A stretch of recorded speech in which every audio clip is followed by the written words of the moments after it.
Welcome back. I'm holding court this morning with Dr. Boni Khalwale, who is Deputy Leader of Ford Kenya and a former Senator of Kakamega. Also, we have with us Dr. Isale Simiyu, Member of Parliament from Tongaren and the General Secretary of Ford Kenya. We do have with us as well Senator Aaron Cheruiyot, he's a Senator of Kericho. We do have with us as well Jacob Midio, who is a former Member of Parliament from Ngem, and also Senator Kimani Matangi, who is Senator of Kembu. Tenda Molo is away on official duties. We continue pace with the conversation this morning. Just let's see also what is on the front page of the Star as well. This will also maybe step up the conversation as we're looking at the sidebar story as well, as far as hunting for, voters is concerned. The front page of the Star. This Musala is hunting for DP from Mount Kenya. Of course, we have one person that is really close to Musalia Mudavadi, and he's been advising Mudavadi lately to actually join the Ruto camp. But it seems also Mudavadi is a man with these, of course, who having his own head as well. So let's hear from Dr. Boni Khalwale, looking at this splash on the Star, and what you said previously, that he should actually consider joining Deputy President William Ruto if he is going to run for 2022 presidency as the Deputy President. Just a small one on what my brother Matangi said. This hula baloo about children being pregnant and giving birth at the time of exam, it's not a big deal at all. Why? We have 964,000 candidates sitting KCPE. And of these, almost half are girls. So if out of half a million young people, probably 50 of them get pregnant, it is not statistically significant. We should therefore, let me his train of thoughts. Yeah, yes. It is not statistically significant. It's actually negligible. We shouldn't therefore give the impression that either parents or teachers or students have failed on morality. Those are people who are sexually active, and therefore we should be thanking nature that not 40% of them got pregnant. But Bonnie, we're talking about underage girls. These are teenage girls. So sometimes I think if you ask me, and I'm glad that I'm talking to a panel that is made of mainly lay people in this area, with the exception of Dr. Isale. We have communities in this country, let me not give the names because they are documented. Children get married as early as 14, 15 years old. So until you make that diagnosis... But Bonnie, are you saying that you but Debarl, yes. Yeah, just a moment, let him finish. As he says that, but he also needs to explain to our viewers and also other panelists who is is it that he doesn't even know that there's a law in this country about consenting age? Fantastic. That's what I'm saying. Let him just finish his train of thought. Then we can actually have a rejoinder. You know, I have said it. I said it many times in Parliament that any attempt to legislate against culture will always fail. When we made that legislation, we did not know that culturally. Now let me be specific. Some of the communities in the coastal area, some of the communities in northeastern area, they are not like central or western Kenya, where girls get married after the age of 16, 17, thereabout. These ones, they get married much, much earlier. And they see nothing wrong about it. You can't go far by trying to legislate against culture. But never, let me come to the... But you can't, no. You can't get away with that. Of course, you know, we have young girls who are watching the show. You can't get away with that. Even parents. Let's hear from... Can I? Yes, please. Let me first start because Boni Khalwale is a parent with me in the same school. And he comes to see his daughter when I'm there. When I'm seeing my daughters. Yes. And I would be shocked that this man would be speaking that way if he went to the school where we go. We are both parents in Alliance High School. Yeah, just asking. And you know, if it was, that's what I'm saying. If he came to Alliance, then he was told that his daughter, whom he comes to see, is pregnant. I mean, I would want to see the smile on your face. I mean, you must be joking, Bonnie, to say that kind of thing. Bonnie is just being provocative. You know, I mean, on the other hand, on the other hand, whatever you did, but that is the last area of life that you want to project any joke about. Because every parent has got an attachment to their children. They wish well to their children. That's why you find that all of Debarl was in West Pokot the other time, was in Masailand the other time. You find that the parents there have upped a serious campaign to rescue their girls, to even build and donate the money, build rescue centers, where they take young children and they go to guard them.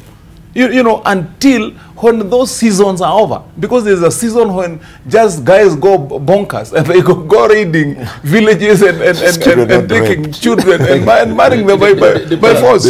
So I mean, get serious, Bonnie Halwale. And you're a doctor, Bwana. So can you be a true doctor? Are you saying this with your Tang family in Chik, or are you dead serious? Are you saying this with your Tang family in Chik? Or are you serious about it? It's vintage, you know, being provocative. But let me just say this. Okay, let's hear from Njagagua. Let me say this. You do not want, just a moment. in the 21st century, you do not want to associate NTV with that kind of talk. Yes. That is wrong. It is ill-advised.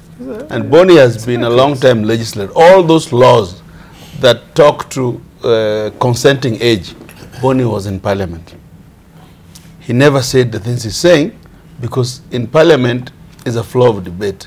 Bonnie is a doctor, but I think he needs a doctor. Something about morals. I think, Bonnie, I want to plead with you. You know, the other day I saw something on, when I looked at a clip going around, which was on NTV. And I said, where did my good friend drop his morals? When he was questioning where the money came from to buy the choppers, he was questioning where the money came from to buy a Dolphin Hotel. And now he's saying all those things are okay. It bothers me that somebody I believe in so much to have good morals has just dropped all his morals. Bonnie, please. You know, sometimes it takes friends to tell you that you are going wrong. But what you have just said, I want to tell Debarl, withdraw it from your archives. It's not right. We can't say that to our girls. We cannot. And his father said he has girls. I think what Bonnie is trying to do is just being provocative. But it's the kind of lecture I expect in a closed classroom. Yes. Of probably people who are doing obstetrics and gynecology, to see how to handle teenage pregnancy. That kind of talk about statistics showing that it's insignificant and so on is good for scholars, but it's not good for the general public, because then we are telling the general public that this is okay, which is not. It's not. So I think here Bonnie is just being vintage Bonnie, being provocative, so that people can think harder. I don't think he really meant what he was saying. He was just being provocative. Why are you holding a brief for Bonnie? No, because I can't understand. He's saying something which should be said in a lecture room, closed intellectuals. But he knows this is not a lecture room. Yeah, that's what I mean. That's what I mean. That he's being provocative. It's not a lecture room. What do you think? I don't think I want to weigh But looking at the side by student, we're actually talking about the front page of a Daily Nation. Looking at that with the constituencies, and then we have even legislators encouraging women to give birth so that now we can have more voters. This is a train of thought that is not different from what Bonnie is telling us this morning. No, it should be. There's nothing wrong in what, for example, Honorable Njagagua, my good friend, is promoting, where he says when push comes to shove, and for sure some of these constituencies are found not to be statistically sound in terms of the numbers that make up what is a constituency, then he's just trying to mitigate. I don't think Njagagua is pushing the line of thought that Bonnie appears to be pushing this morning. He's saying, I want to believe that if this was in a public baraza, then he's speaking to the people who are married and people who already have families and telling them, please give birth to more children, otherwise our constituency will be written off or merged with another constituency. So there's absolutely nothing wrong in that. It's a publicity stunt that I've seen many members of parliament pull. Njagagua is not the first one. I've seen sometimes back women rep for, I think it was Muranga or somewhere. No, Kiambu. Or Kiambu, saying that for every pregnant woman she meets on the road, she'll stop and hand 2,000 Kenyan shillings. No, the women for Kiambu spoke about polygamy. About polygamy. Oh yeah. Yes. Actually, the one who was paying pregnant mothers was Sabina Chege, women rep for Muranga. Therefore, it's just, there's nothing wrong in, if we are more, China has become a world power because of the kind of numbers they have. The only question that you'll be able to bother us is, how will we feed these people? What social infrastructure are we putting in place if the numbers that you already have, we appear to be struggling with? In the backdrop of that discussion, Debarl, on especially in Mount Kenya region, that came about especially during that Sabina Chege talk, and even sometimes in Kiambu, because of the problem we had been facing with drug and alcohol abuse. And our young people, especially the young men, at that time in big numbers, had been drawn and captured in that web. And so it was a way of motivating young people to once more get into the admiration of having a family and getting engaged. I think that was the backdrop of it. But you see, the real discussion about population and increment of the size of a family, and I'm glad that Senator Cheriot touches on China, for example, but also remember that China introduced a one-child policy at one time.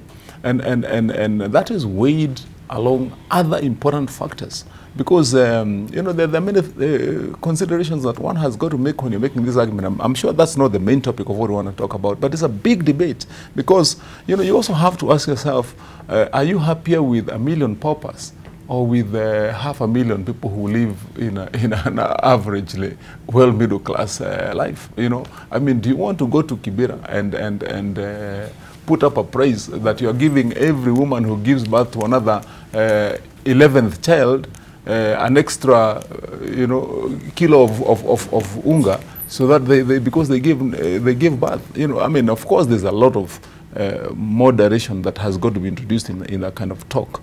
But of course, the effect of a population growth and the economics of the country or that area are two things that tie so closely that I believe it has got to be talk that is responsible and modulated. I think I agree with Senator. Yes. You know, as a country, we need to really look at the issues of population and development. No. Because you realize that our population is growing so fast that even as our budget increases to trillions of shillings, we are still not feeling the development as it should be, because our population growth has far outstripped our economic growth. So we must find a balance between population growth and economic growth. Otherwise, if we don't find that balance, we'll remain a lower middle income economy, which is false. It's still third world. Absolutely. Right. And for information of our viewers, Debarl, right now Kenya is the 28th most populous country in the world. 28th. Our country right now, according to UN mapping, has got a population of 51 million people. That's the latest UN mapping on population by UNDP. So you can imagine if we are being rated as having a population of 51 million, just from the other day, when we were talking about having 44 million people, you know, and ranked at 28th most populous country in the world out of all the total 196 countries in the world, then what are we saying? We have to rethink. To think about Yeah. it. I agree. But we had a recent report that showcases that Kenya is actually lagging behind in East Africa because our women also are not bearing children. I think that can be another niggling worry as well. As much as you're putting it at 28, also our women, they're taking so much time, maybe in academia or maybe getting into the upper reaches, of course, of the careers, and neglecting maybe the family unit. But you'd have to draw a pyramid that would give you the different strata of our classes, you know, from the lower middle, the middle class, upper middle, and those who have. And then you'd be asking yourself, in that pyramid, at the apex, then how many of those women do you have at the top, right, who can be, you know, judged as such? You know, because of course, you know, the more they progress in terms of academia, in terms of professionalism, then they drop the urge or the intent and the tie to having a bigger family. But majority of us, Debarl, are in that lower bracket. If you look at our population of that 51 million, you can arguably say that probably 45 million of those people are in the lower bracket. All right, thank you. Yeah. Yes, and I think that was a good sidebar conversation as well. Back to Boni and what was on the front page of the Star. You come back after 30 minutes. Yes, thank you for the excitement, and I want to open by assuring Kenyans that there is nothing wrong with a big population. In fact, a big population is a very good thing for a country. Show me a country which is an economic power that is not having a big population. The US, China, even in Africa, Nigeria. Panama does not have a big population. Panama has one of the world's highest GDPs. Actually, it looks like you have not been to Panama. I've been many times. You didn't take time to understand Panama. Let us not go that way. Let us go back to the newspaper you brought it, I mean. No, you asked me to show me. As yet it's that, but give us a few minutes later to give Boni Halwale just a small talk on what is called GDP per capita. Yes. Then he can understand when you're talking about a big population vis-a-vis being able to give citizens of your country a good life. You know, you can talk about economies. When I was speaking somewhere in another place there at Boni, I drew an example, and I will do it to you, of a country like India. India invests billions of shillings in space exploration. But it is in the same country in India where people live without toilets. You know, and you don't need to talk about the size of the economy. The economy is huge, but if you look at the world ranking of the GDP per capita of India, it is horrendous. Because you cannot afford to give the people in that country, in their billions, a good life. That should be the aim of any responsible government. That every citizen must be able to enjoy a good life, not some, all. My brother, if your government fails to invest in social programs to address what you're saying, you cannot blame the people who give birth. No. I mean, you can't. Let's have a sensible policy as a government. Whatever you ate before you came here.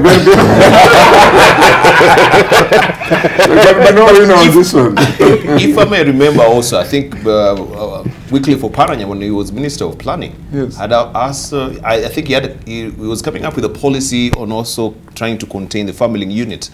I don't know how it really flew with the people. If you may remember, I think most of you were in the 11th Parliament then, right? 10th Parliament. When he was a Minister of Planning, that, we should not give birth to more than 2 children. Could you remember that? But he didn't start with himself. He didn't start with himself. Just refresh my memory. Let's just refresh my memory on that. I said, okay, he said that, but he didn't start with himself. But what was the motive? What was the motive? The motive is the same thing that Senator Omatangi has been saying, that for our economy to grow, we have to really match our population growth with our economic growth. If the two are mismatched, then it will not be possible to pull everybody out of poverty, or at least 90% people out of poverty. All right. So he was just preaching wine and drinking water. You know, although I don't want to spend the morning speaking statistics and economics, but Kenya is the 20th worst country in the world in terms of the gap between the haves and have-nots.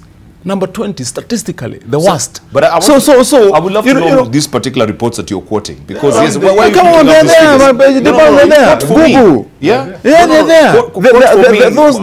Those are UN reports. Because you can throw numbers here, and I can't verify this morning. Please go to you have the computer there. You have a laptop. Google. Please, they're there.